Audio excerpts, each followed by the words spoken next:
So my name is Sarah Fogg, and I'm head of communications at the Montreal Holocaust Museum. Last night, we screened the film Killing Kasztner, the Jew who dealt with the Nazis. Today, I'm joined by two special individuals to help shed light on this complex story. Gaylen Ross, actor, writer, producer, and director of Killing Kasztner, and Manny Mandel, a Holocaust survivor who was among the group of Hungarian Jews whom Adolf Eichmann traded for trucks and other goods in negotiations with Dr. Kasztner. After rebuilding his life in the United States, Manny became a psychotherapist in Maryland until his retirement. Today, he is a volunteer speaker at the United States Holocaust Memorial Museum. So welcome to both of you, and I'll jump right in with some questions for Gaylen. Thank you. How did Dr. Kasztner's story come to your attention? I was first doing a film on the Holocaust accounts in Switzerland and the Swiss banks and how they hadn't given up the money to Holocaust people who had put their money in the banks. And a woman had testified in Congress, Alice Fisher, and during our interview, she told me that she went to Switzerland looking for her father's account. And of course, they wanted a death certificate and refused her. And I asked her then, how did she get to Switzerland? And she said, on the Kasztner train. And I didn't know what she was talking about. What Kasztner train? But I couldn't put it in the film because it didn't have any immediate reference to the Swiss bank story. So this stuck with me. And then I started finding a book, I think, about Jews for sale. And then the Kasztner train story came to light for me. And then I understood how fraught it was with all sorts of controversy and falsehoods and misrepresentations over the years. So I wanted to find out, what was the story? What was the true tale, if one can find the truth in history? But what was the story revealed about Kasztner? And that's how the journey began. Mm-hmm. And all these years later, I guess my other question is, why for you is it so important that we delve into these really specific stories, even if they're divisive and controversial? What do we have to gain, and what does the world still have to learn? Well, that's such a good question. It has so many answers to it. But I think, the Holocaust, like any other, part of history, is filled with layers that have to be unwrapped and revealed, and only time can tell, what was fact, what was untruth. And the Holocaust especially became so politicized, especially in Israel after the war. And this is really where the Kasztner story, the real drama and the tragedy of Kasztner happened, how he became a victim of the politicization of the Holocaust. And let's not forget that what was happening in Israel after the war was survivors did not want to come forward, because there was this whole feeling in Israel that Jews shouldn't go like sheep to slaughter, and they were creating the new Hebrew, the new Jew. So survivors didn't talk, and Kasztner survivors especially didn't talk, because now they were going to be blamed for their survival at the expense of others, supposedly.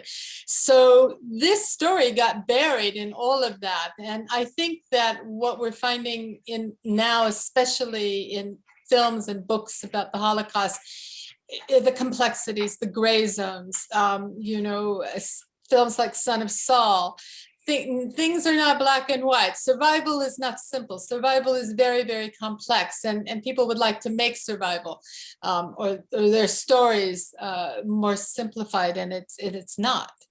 Survival is a very difficult, and I'm sure Manny can express this in a great deal more, how difficult and complicated survival is.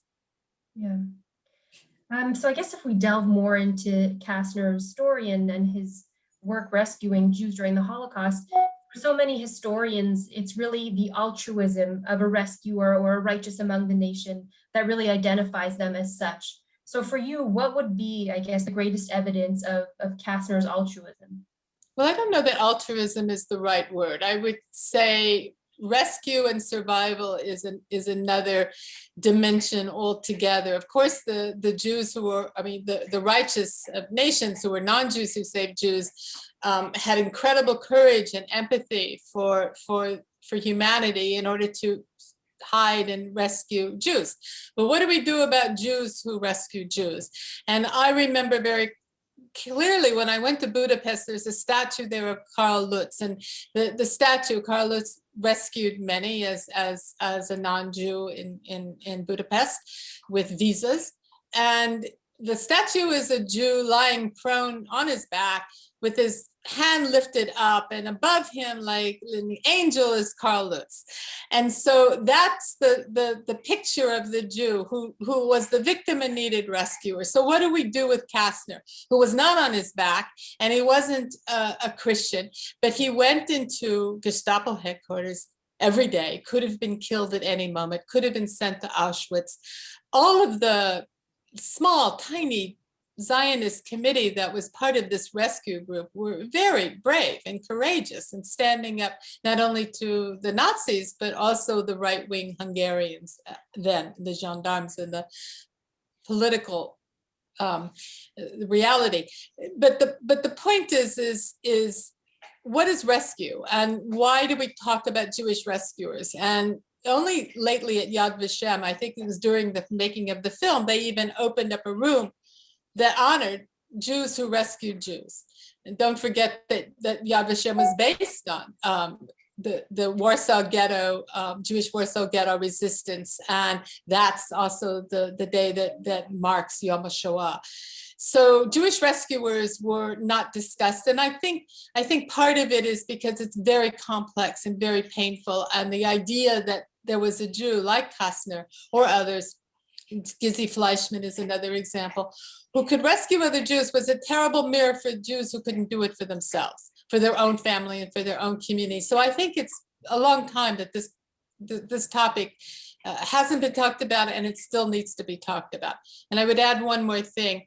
When we talk about the righteous, we always talk about Schindler's List and the list that survived because of Schindler's negotiations and his, wheelings and dealings with Nazis. When we talk about Kaszner and his negotiations and his wheeling dealings, we don't talk about those who were on the list. We talk about those who didn't make the list. Those who didn't survive. And let's not forget, in Schindler, there were 2 million Poles who didn't survive, but they aren't talked about. They're only talked about in terms of what Schindler did. And I think that that's very interesting that in Kaszner, it's the reverse.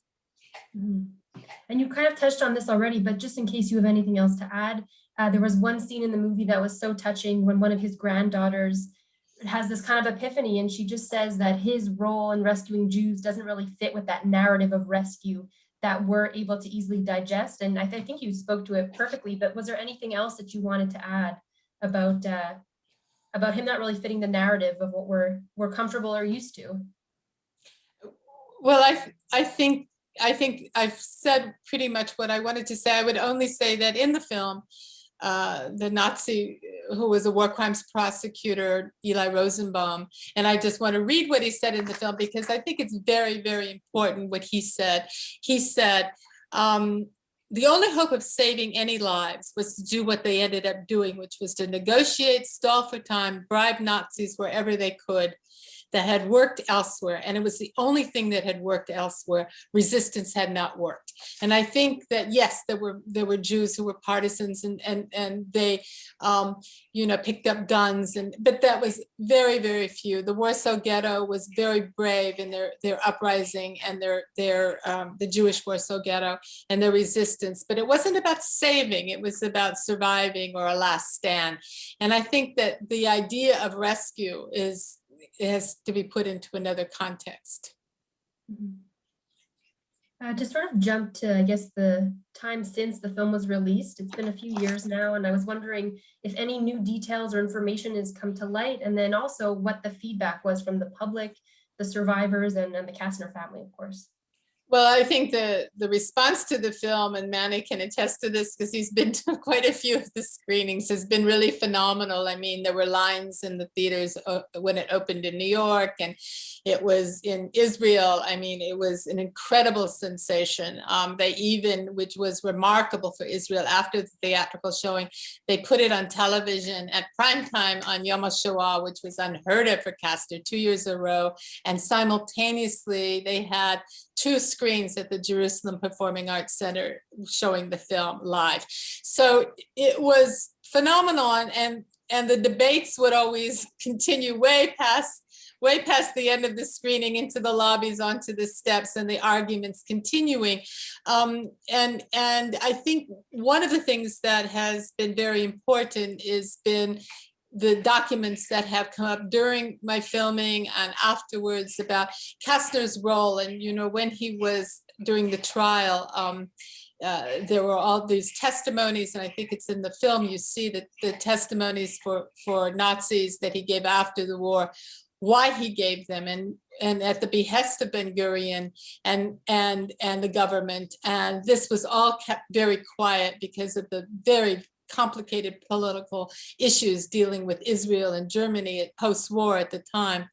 You know, Begin almost brought the government down when Israel agreed to accept reparations. So Kaszner's role became so politicized. And of course, there was the really awful book, and I'll say it, you know, that Ben Hecht wrote called Perfidy, which was really an attack against Ben-Gurion that he wrote with the detractors of Kaszner, Tamir and Uri Avneri, to bring down the government. And Kaszner again became collateral damage in that. And unfortunately, because it was published in English, that's what many people remember.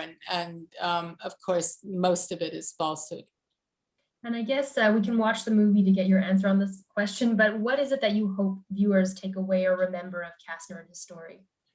I think what's important is that we talk about this idea of negotiation and collaboration and what that means. I mean, collaboration, rescue and negotiation isn't necessarily collaboration, and why they became intertwined. And to negotiate doesn't mean that you're a traitor.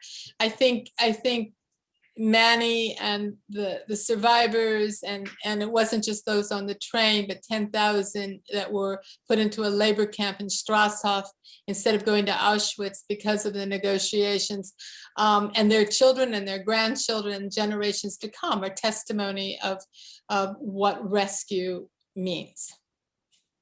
And just before we hear from Manny, I was wondering, how did you meet him and how did you get in touch with the other survivors? I was doing a screening in Baltimore, and I was looking for a survivor to talk with me and to relate his experiences. And I think I saw an article that was published about your story, Manny. And I remember I called them. And I remember your first response to me, Manny. You go, "You can't call me Manny yet. You have to call me Emanuel until I know you." And that took like maybe, one phone call before, my phone calls and talks with Manny became Manny. It was great. And it's been always an honor and a pleasure to speak with Manny, and his story is so remarkable, and his family's story is so amazing that it's so important for people to know.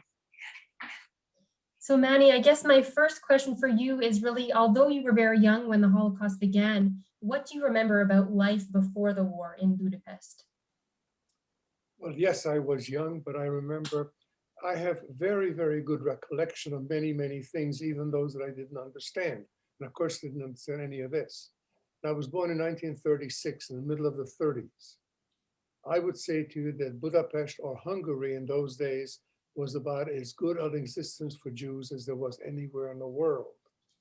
It was a community of Budapest of 200,000 Jews in a population of 1 million, which is 1/5.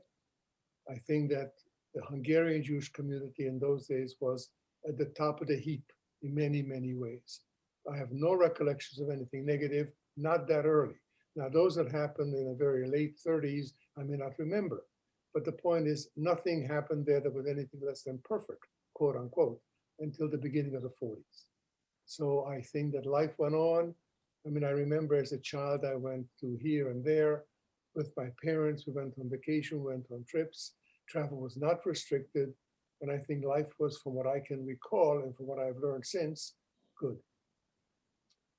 And then after the occupation in 1944, just a few months later in June, you were part of this group of Hungarian Jews that was traded essentially for trucks and for other goods in the negotiations with Dr. Kaszner.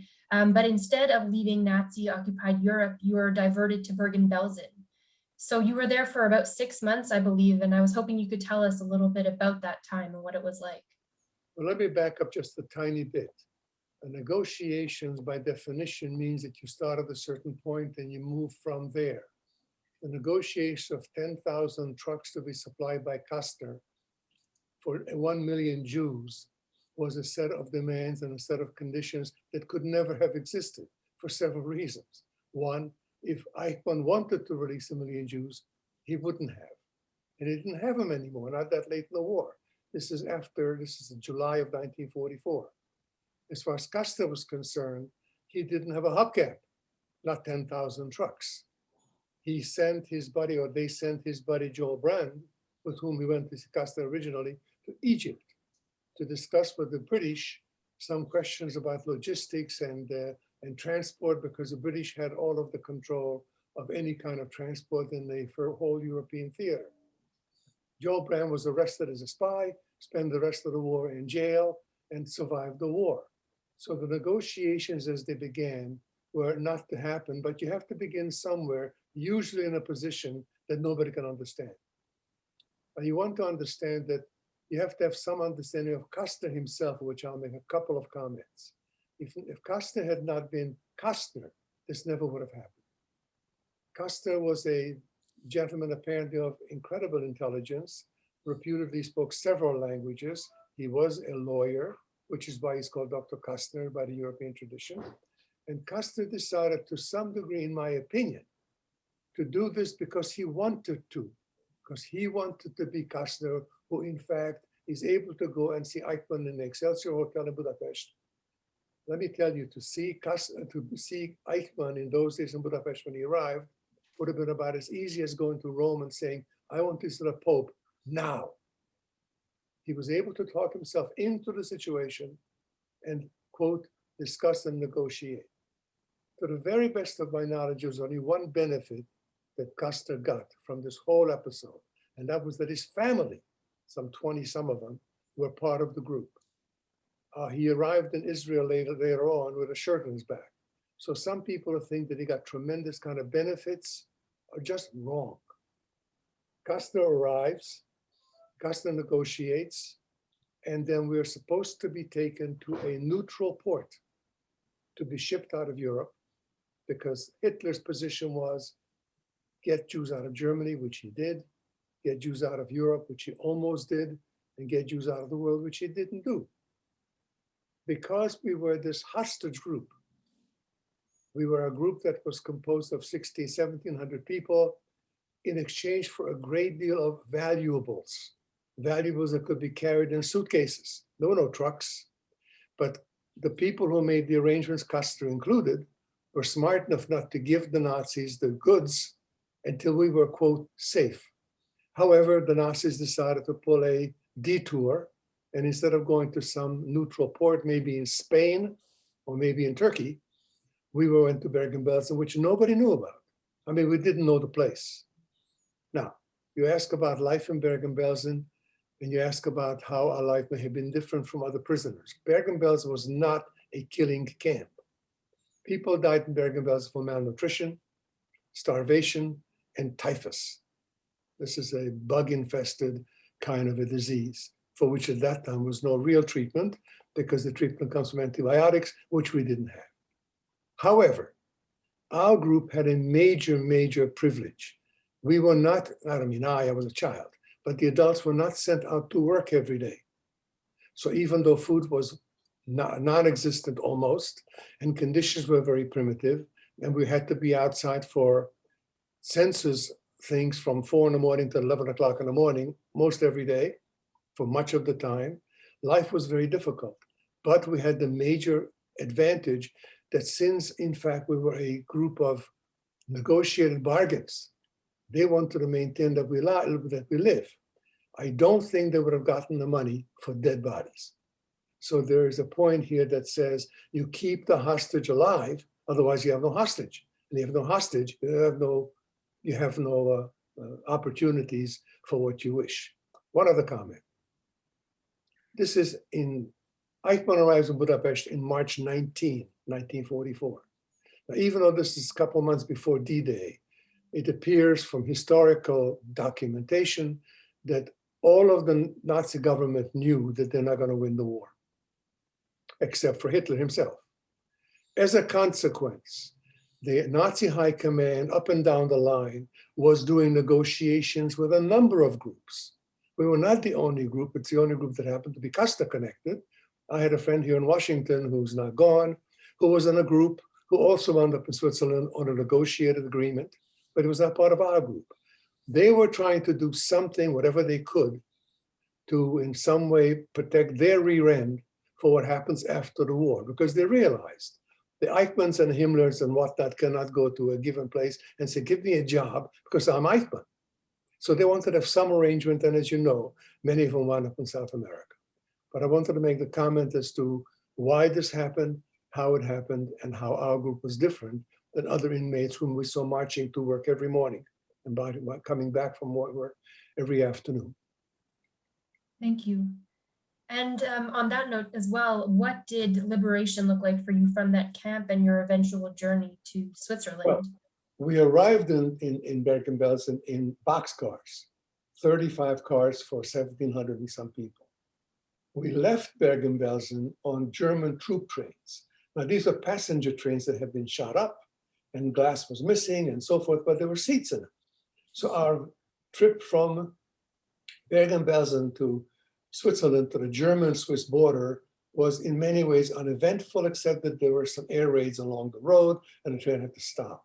But I have no real recollection of anything important because we just arrived. And I think it was about 3 days, whereas going to Bergen-Belsen was 9. The trip to from Bergen-Belsen out was the most remarkable part about it. I'll tell you 2 things quickly about it. One, we arrived at the entrance to Switzerland. Now, the Swiss railroad gauge is different than the German railroad gauge. I don't know which is bigger or smaller, but it's designed so you can't drive a German train into Switzerland. You can't drive a Swiss train into Germany either. We arrived at one side of the platform, these dingy, shot up, not particularly welcoming cars, and on the other side of the platform were these beautiful, warm, heated Swiss trains with lights on and everything else. It was like heaven. The other point is that it's the one place in my life that I actually saw Kasztner. He was at the train station. I had nothing to do with him. I'm an 8-year-old kid, 9-year-old kid almost. But the point is he was there, I saw him, and he was a gentleman that you see in photographs. But my best memory of the trip was twofold. One, arriving from one side to the Swiss train, and then guess what the next thing was that they made the Swiss do? The Swiss took us to a gymnasium of a school and fumigated us because they didn't want any bugs coming in from Germany. That's my experience of the transfer. And then we went to several places in Switzerland. I was there for almost a year. Wow. And much later on, after the end of the war, and as the Kasztner trial goes on, it was such a pivotal moment for so many of the survivors in Israel. But your family being in the States, I was wondering what you knew of the trial. How was the story being told to you? Was it something you talked about? Actually, no.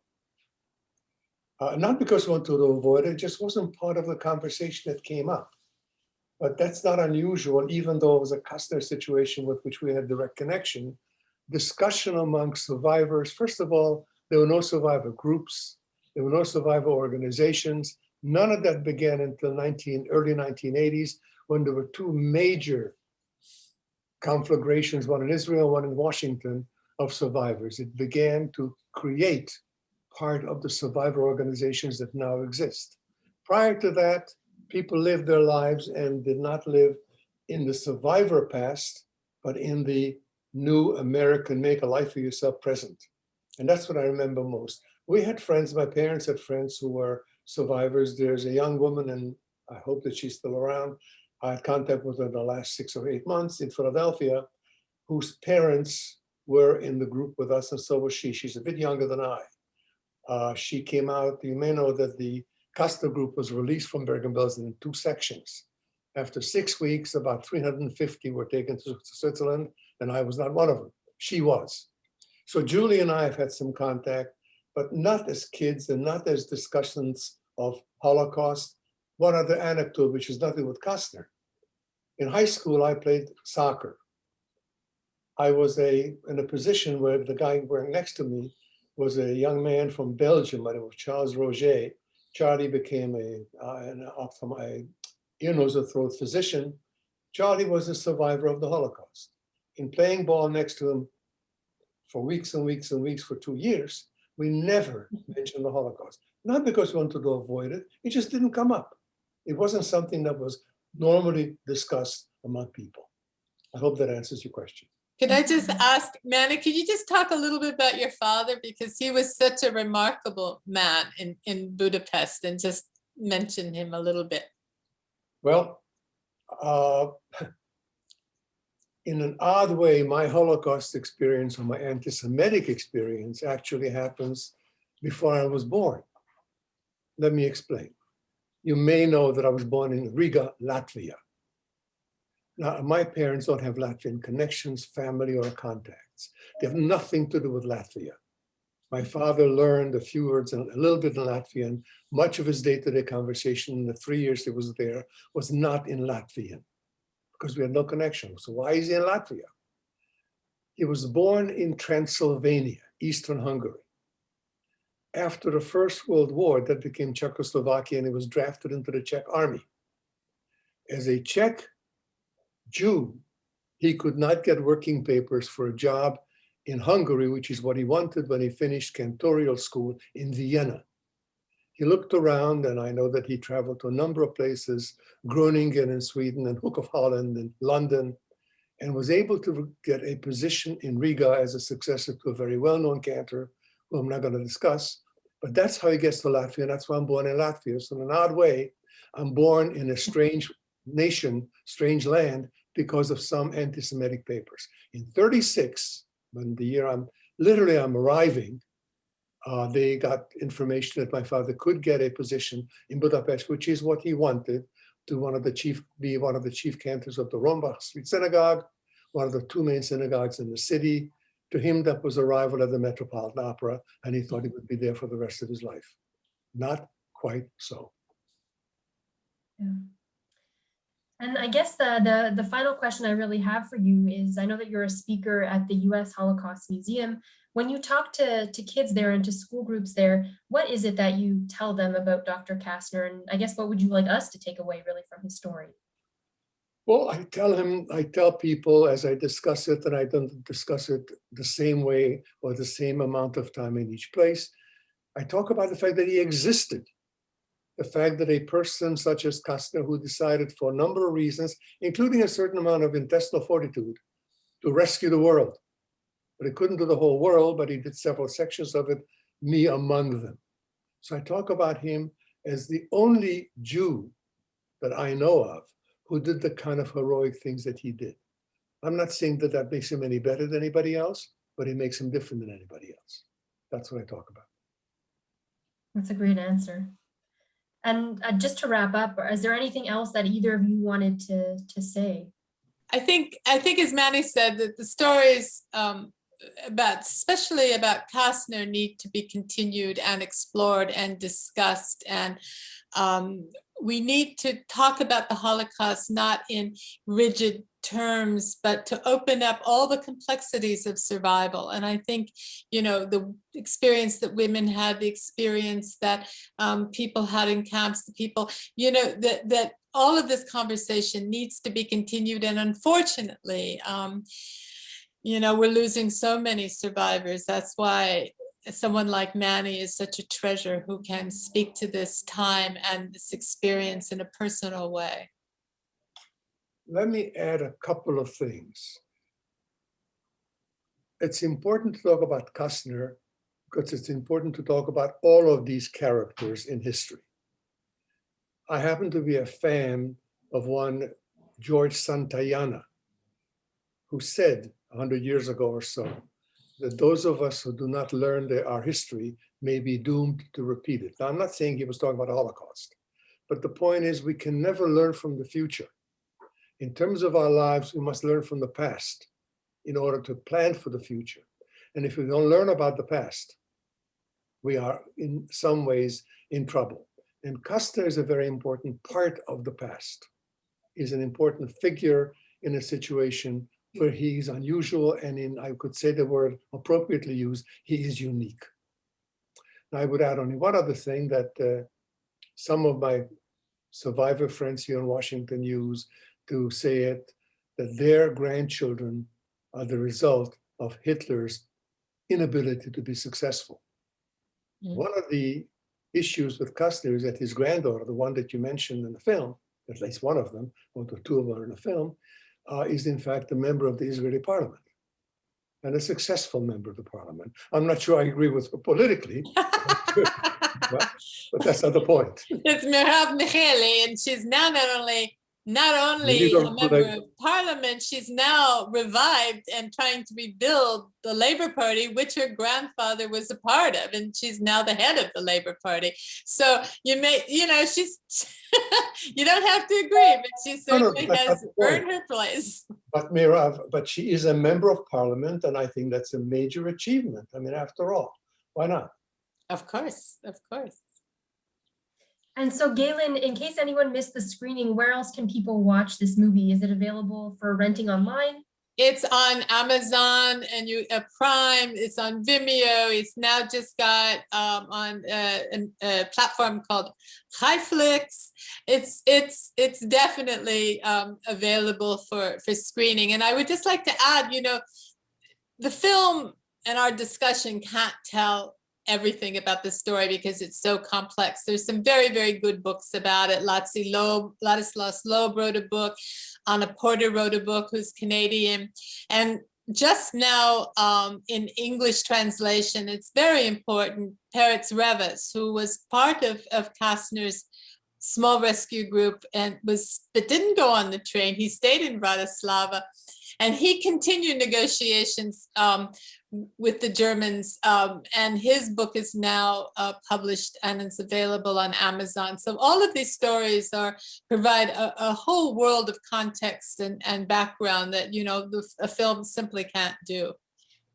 Let me just add one point about a book, in that Galen mentions Ladislas Loeb's book.